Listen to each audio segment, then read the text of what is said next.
Hello বন্ধুরা, কেমন আছো সবাই? আশা করি সবাই ভালো আছো। আমিও খুব ভালো আছি। ববিতা অফিসিয়াল চ্যানেলে সবাইকে ওয়েলকাম জানিয়ে নতুন আর একটি সুন্দর রান্নার রেসিপি নিয়ে চলে এসেছি।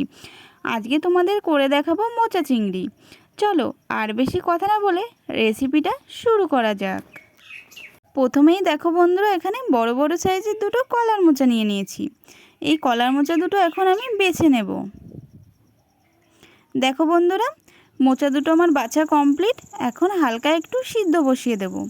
বেশি সময় সিদ্ধ করব না। এখানে দিয়ে দেবো একটু হলুদটা দিলে না মোচাটার কালারটা সুন্দর হয়। এখানে ছোট ছোট করে আলু কেটে নিয়েছি, আলুগুলোকেও দিয়ে দেব। এখানে কতগুলো চিংড়ি মাছ নিয়ে নিয়েছি।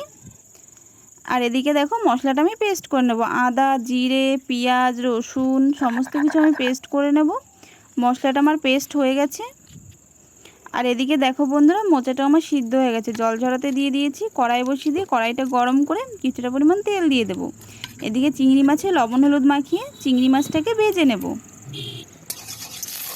চিংড়ি মাছটা আমি খুব বেশি ভাজবো না, হালকা ভেজে নেব।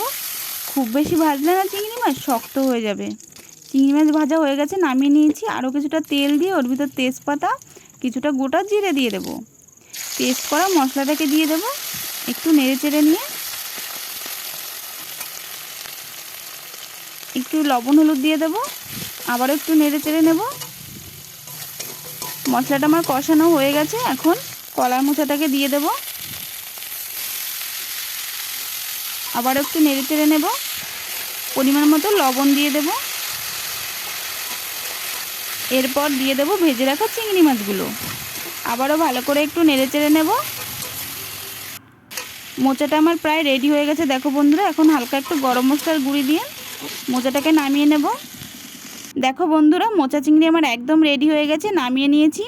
কালারটা দেখেছো কত সুন্দর হয়েছে? কালারটা না যতটা সুন্দর হয়েছে, খেতে তার থেকে অনেক বেশি টেস্টি হয়েছে। বন্ধুরা, তোমরা একবার হলেও আমার এই মোচা চিংড়ি রেসিপিটা বাড়িতে ট্রাই করতে পারো। সত্যি খেতে কিন্তু দারুণ হয়েছে।